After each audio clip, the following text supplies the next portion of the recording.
Hey everybody, welcome back to Life with Lolo. It is time for another recap of Love and Hip Hop Atlanta. This is season 9, episode 4, and it was titled Queen of Atlanta.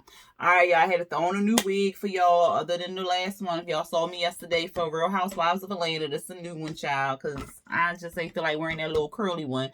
And I don't know what I'm going to do my hair. I might do it this weekend since, it ain't like I got something else to do all week. But I'm going to do it this weekend. But anyway, y'all ain't come here to hear me talk about my head. Y'all came to hear about Love and Hip Hop Atlanta. So it opens up with Mimi kind of giving like a little speech on why they are doing their confessionals in their homes. So, of course, everybody knows what's going on in the world. The virus out there, so they keeping it safe, staying in the home, staying alone together type thing. So that's basically what Mimi was telling us. So I wonder, did they film the rest of the season? Y'all know if they filmed the rest of the season? Because I know they wait till the kind of sort of the end and then they do confessionals. So I wonder if I hope they finished everything, because if not, that's going to be quite interesting at the end. And then we're going to have to kind of wait for it to kind of conclude, the season or whatever. But at any rate, Mimi gives that little speech thing, and then we see her there in a self-defense class. And she was basically saying she wanted to get all the girls together to do self-defense and stuff, because they've been through a couple things like domestic violence, and she wanted to do it because, of course, remember I think it was last season or 2 seasons ago, where someone broke into her garage and tried to rob her, and then he pointed a gun at her or whatever. So she wants to do self-defense class or whatever like that. Spice was there, Shekinah, Carly came in with Kiyomi, and she was Bow Wow's ex. And I was just like, who was this random? But then when she kept talking, I was like, oh, okay, she was on hip hop children. No. Damn, I still can't remember what it's called. You know what I'm talking about, where the kids be on there, Children of Hip Hop or something like that. Growing Up Hip Hop, that's it.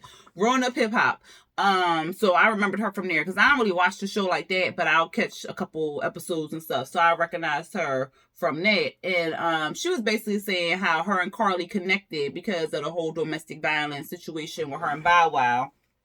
And she don't want to be known as the elevator girl and all this other stuff.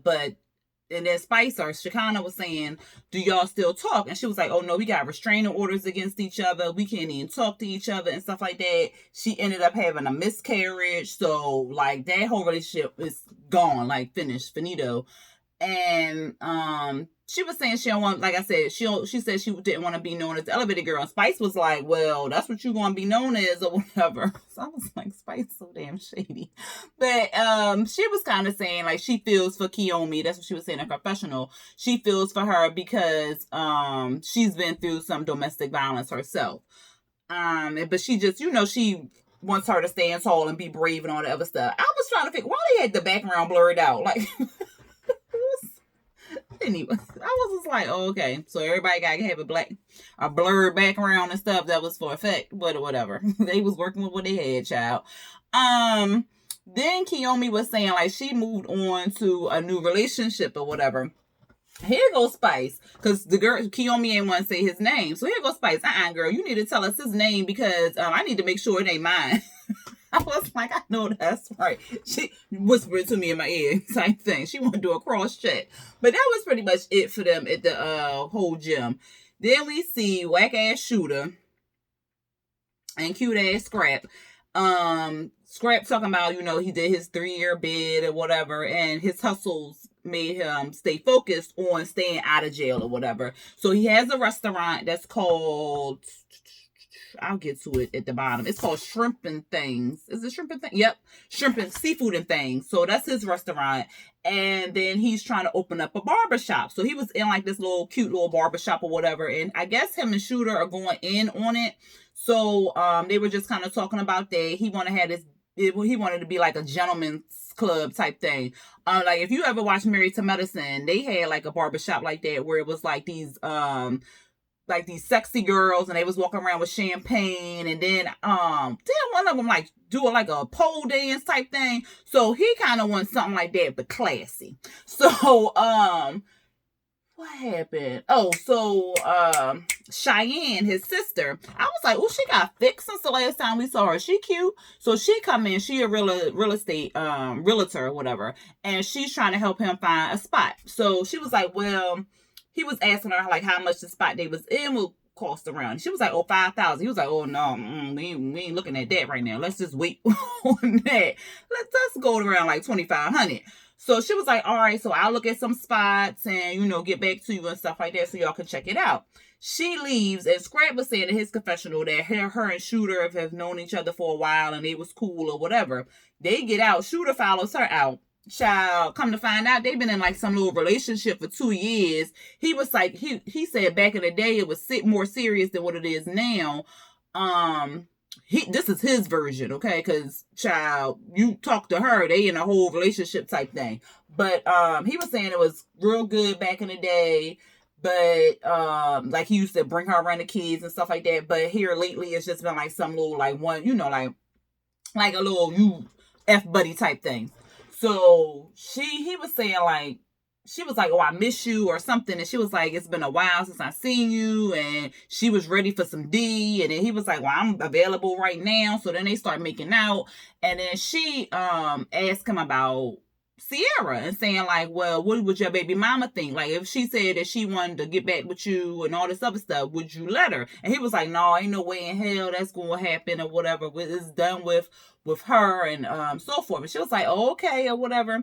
And they kissed again, I think. And then he told her that he loved her. So I want y'all to hold on to that one, okay? Just remember that, okay? This is Cheyenne, Scrap's sister.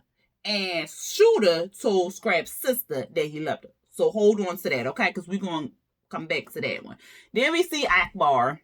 She rapping or whatever. She talking about something. She giving the people what they want and all this other stuff.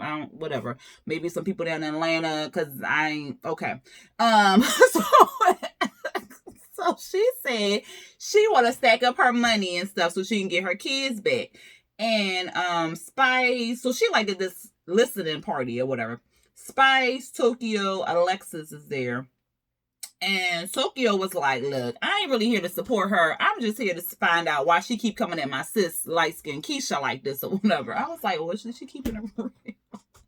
But, so, what happened? So then we see a video of Akbar, like, popping off at light-skinned Keisha or whatever. And Akbar was saying that light-skinned Keisha was a friend of hers or whatever, like a fan of hers. And then she met her through Jazzy Faye, and then like LSK started calling herself the Queen of Atlanta, and you know Akbar got a problem with that child, because when Toke was saying she was the queen, and then she had beef with her, and then she got beef with LSK because she's saying that she the Queen of Atlanta, and she like if she coming for the throne and all this other stuff, and I'm like, girl, and here goes Toke. She was reading my mind because she was like, here she go with this whole Queen of Atlanta bullshit, but you know, me and her got past it, that maybe her and LSK will get past it or whatever. I don't think so. But Bambi, she came out of nowhere, child, in his fur, and she started talking and saying like, yeah, LSK might be your friend or whatever, but I'm not really feeling the chick and stuff because we got into it, that scrap thing, and I just came in there and I told her I ain't F with her. And then she started popping off. I was like, Bambi, you came in there with like this whole attitude, like you leaving out some stuff, but whatever. And then Toke was like, well, if we adults, why we just can't be adults that just don't F with each other? Exactly. Like, you don't like me, I don't like you. Let's just, whatever. So, so then Jock came in, and then he was just, you know, saying hi to him or whatever. But in his confessional, he was saying like, well, I don't understand why they got a beef with this girl. Is it because she light skinned? I said, no, Jock, don't go there, because Akbar lighter than damn LSK, and she got a beef with her, so it don't really have nothing to do with that. And he tells Akbar that LSK gonna be at the radio station doing an interview or whatever, and he wants Akbar to call in. Now I said, and this some shady ass shit. Like, this girl thinking she gonna come. Now, is you gonna tell LSK Akbar? Of course not. So she thinking she gonna come there to promote her, you know, single, her album, whatever. And you gonna come up child, we'll get to that later because that was some bullshit. But anyway, Akbar was like, "Oh, I got something for her." And then she get on the stage and she start rapping. This was the funny part, yo. I love me some goddamn Spice. Like, I like Spice before she even got on this show. So I like, yeah, I really like her. But let me tell you, Spice shady as fuck. Cause she was just like, yeah, she arguing about she the queen, and she arguing about I'm the queen, and you just on the queen and stuff, but ain't nobody making no hits. Like, what is y'all? She was like, where's the hits at? Ain't nobody charting. Like, where's the hits at? I was dying, okay? And that was pretty much it for them. Then we see LSK and Coco, they working out or whatever. She said that Toke invited them to like this cycling class or whatever. Child, I cannot do that cycling class. Any one of y'all ever did that cycling class? That thing hurts your ass and your vagina. Okay. I can imagine what to do to the guys. I cannot. I don't understand how people be on that bike that long. But anyway, they there, and she's talking about they need to lay off the snack cakes and all this other stuff and whatever. So she's talking to Coco, and she's saying that Jock invited her to, you know, to do the radio show and stuff, and they just talking. Then she said something about she wanted to get butt naked because she was hot and stuff and all this stuff. And Tuck was like, just keep your clothes on because I'm here now. I was like, I know that's right. But then again, anyway, Tokyo was like, no. LSK told Toke about her interaction with Bambi. And then Toke told light-skinned Keisha about her interaction with Akbar. And as soon as she said Akbar's name, LSK eyes got so crossed. I was just like, oh, she don't like her for real. So she was just telling her, like, yeah, she was saying that y'all had, she was hating and all this other stuff. And so LSK was basically saying, like, look, she was my biggest fan, so I don't even understand why she coming at me so hard or whatever like that. And then they were showing, like, pictures of them together and stuff, so they looked like they was cool at one point, but I don't, child. And LSK was basically saying, like, she need to worry about, you know, be talented. Just worry about your talent and get your stuff out there. Like, she was just like, everybody hating on her. She don't know why they hating and all this other stuff. And she was just like, Akbar hating on people who got more than her, and she needs to just stop hating because you're not going to get anywhere hating on the next person. And I was like, if you don't speak that truth, like, you worried about the next person, worry about your craft and getting it out there. And then Akbar say in episode 2 or 3 that she wasn't going to be all with the drama and stuff like that. She was just going to focus on her music. Oh, okay. Anyway, we see cute Scrap. He having his 1 year anniversary of getting out of jail party and stuff. I mean, it kind of looked like it was a real party. He had some friends there. Jock was there. Kirk was there. Carly was there. Of course, KK was there. Mama D arrived. And I think that was it. Was Jock there? Yeah, Jock was there. Did I say Jock already? Anyway, oh, and Shooter was there. That's who was there.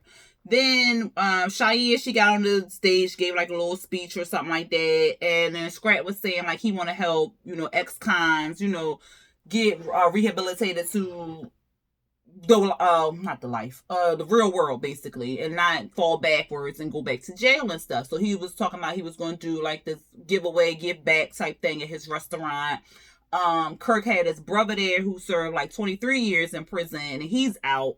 And his bro was basically like, it's kind of hard getting reacquainted back with life and stuff because he's been gone for a long time. So he was saying like, that's when Scrap had brought up the whole give back type thing. Then we see Mama D and KK, they talking.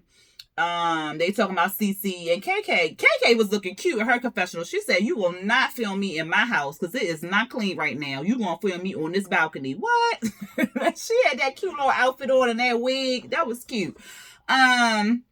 What she say? She was telling Mama D basically like, look, you don't have to like CC, but you just basically need to tolerate her because if you got problems with her, you gonna have problems with Bambi. And like, y'all just need to coexist basically because y'all family, because hey, Bambi and Scrappy married, like, come on now. So KK was basically like, look, you just need to kill her with kindness, girl. Just kill her with kindness. And Mama D was not really feeling that at all. She was just, she called her a broke back. What she say? She a broke back mouth bitch or something. I said, oh God, child. And KK was like, I'm just trying to encourage her to be the best she can be, basically. Then we see Jock and Carly. They talking. And Carly giving Jock the whole 6 feet back type thing. Like, yo, 6 feet. But they clowning and stuff. And Jock basically like, he just, egging Carly on and stuff like that. He just like having fun with Carly and stuff. And then Carly tells him that she's getting a divorce. And he was just like, oh, wow, I ain't know nothing like that and stuff. And then they had like this weird moment where these girls came in and then he was checking out the girls. And then Carly was like, oh, you always checking out some girls and stuff. And he like, well, look, they came in. I just saw people and stuff. And he, in his confessional, he said he like to flirt and stuff, but he don't take it too far because, he got Kendra and whatnot. And that was pretty much it. Oh, no, it wasn't. So, I'm sorry. KK, because, Cheyenne and Shooter is talking. So, KK was peeping on the sidelines at Cheyenne and Shooter. And she was like, Scrap ain't gonna like this. So, that was like, because she was fine. She was just like, something going on. She peeped game real quick. Next, we see Kiyomi. I was like, she taking a shower with Shooter. What the hell is going on Love and Hip Hop? But she wasn't. I thought it was a whole Mimi and Wishmabob scene again. But it wasn't. They was just doing like some photo shoot or something. I don't know. It was sexy as hell. But I was just like, what? Apparently, they talking. Because she went over to the other side where she had some little outfit on, talking about, do my titties look good? And he was just like, yeah, they look good or whatever. And so she asking him about Sierra and if Sierra going to pop off and get mad. And he like, no, everything fine. Ain't nothing going to pop off with me and Sierra and stuff like that. And I'm like, why are all these women worried about if Sierra going to have an attitude? Why are you not worried about if he's talking to somebody else? Like, that's what y'all need to be worried about and asking about. But, he was saying like he got a real good connection with her. They came from the same circumstances, and he feels like he has a future with her and whatever. And she said she talked to her mama about him, and her mama was like, no, baby, that ain't the move. And he was like, well, what, I ain't never lied to you and stuff. And I'm like, but you talking to the Cheyenne, you ain't tell her. But he claimed they got an open relationship. Do Kiyomi know that? And so he said he ain't ever lied to her, but she said she got trust issues or whatever. And then they kissed, and that was pretty much it. I was just like, this finna be a whole hot ass mess. This Shooter storyline, because this is gonna be messy. And then this girl already been through some foolery, and then you about to take her through some more foolery on that child. Not on national TV. Then we get to Bambi, Scrap, and their kerfuckle family, okay? Because that was a hot ass mess, okay? They had some restaurant, I forgot what it was called, This and That or something, I don't know, but wherever they was at, that restaurant served chitlins. And I said, how do they keep the smell off the line? Because it was just like, it looked like not a buffet, because they couldn't serve themselves, but it was set up kind of like, like Subway, or like a little, like y'all know what I'm talking about, how it was all put out, and then the people just scoop it on the plate type thing. But how they keep chitlins from, because chitlins stink. Like, oh, I remember my neighbor when I lived in Philly. Oh my gosh, she made, oh God, and her and my mama would tear, and pig's feet, gross. And not knocking nobody either. I just don't. That's just, I was just trying to figure out how they kept the smell from their line or whatever. But anyway, they get food and stuff, and then they meeting everybody as a family. So Cece, Mama D, they had Imani. Who else? Of course, they had the baby. Then Bam, and then Scrap, and then Ernest was there. So they trying to bring Mama D and Cece together to bring peace. Child, Mama D walked in there looking like a whole funeral. Like she just left a whole funeral, child. She had this big ass black hat, black dress, like she just looked like she was dressed for a whole funeral. Cece saying hello to, because she came in and said hello to everybody minus Cece. Cece saying hello to her. Mama D just paying her dust and goes out and gets her food. Ernest like, you ain't want to say, no, I ain't want to say nothing to her. I ain't got nothing to say to her. So she's dead to me, basically. She come back in, she sit down, she eating her food and stuff. And Cece like, look, she had a black dress on, black hat, black heart type thing. But she's still trying to kind of make the peace for Bambi, okay? Mama D sit down. She's saying that's like some bullshit or something like that. And then I guess Cece at some point put her hands on Mama D, and Mama D pretty much wrote her off from there. She's 6 feet under.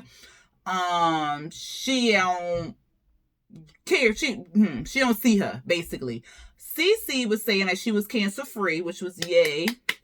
Mama D was saying that she's been clean for 4 months, so yay for that. And then Cece started calling her fake. And then, child, they start arguing across the table. Mama D, because Cece was like, well, you wish death on me and whatever. And Mama D was like, yeah, I sure did. And so they showed the clips. Mama D was like, F you with the cancer. I said, oh, no, Mama D, no, you don't do that. And then she was like, you dead to me, you 6. Like, she was going ham in that video, okay?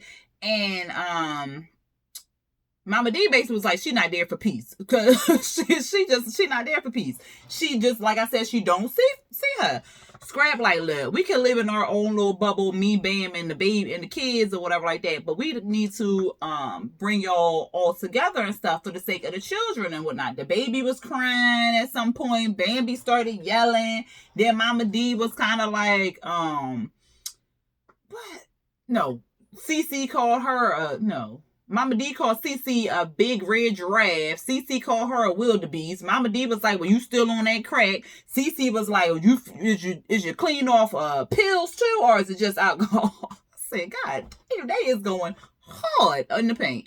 Like I said, the baby was crying, child. Then Mama D talking about something, look, I want you to get purged of this evil spirit that you got in you, okay? I want you to dead this evil spirit, and then once you dead this evil spirit, then maybe we can be cool or whatever, or, get past everything. Child, why she put out an obituary with this lady got their face on there? I said, oh my God, you done went too far. Bambi in her confessional, like, look, I ain't even worried about them two getting back together again. I'm pretty much worried about what my relationship going to be with Mama D, because my mama just got over cancer. You don't do no shit like that. And I agree with Bambi. Like, that's some foul. You went too far.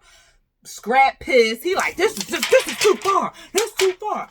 He pretty much was just like, look, y'all can keep filming, but y'all not going to get nothing. Like, what y'all want, some WWE type shit? He getting mad with the camera people. He's talking about, do I got to come over there and smash the cameras or some shit? Mama D trying to calm him down. He going off again. And then they pretty much left. I said, what in the world? Why do people always want to come after the camera people? Like, the camera people done did something. Y'all knew what y'all signed up for. They was there to film, so they filming. Like, the fuck? Anyway, enough of that. Like, then we see Scrap, the cute Scrap.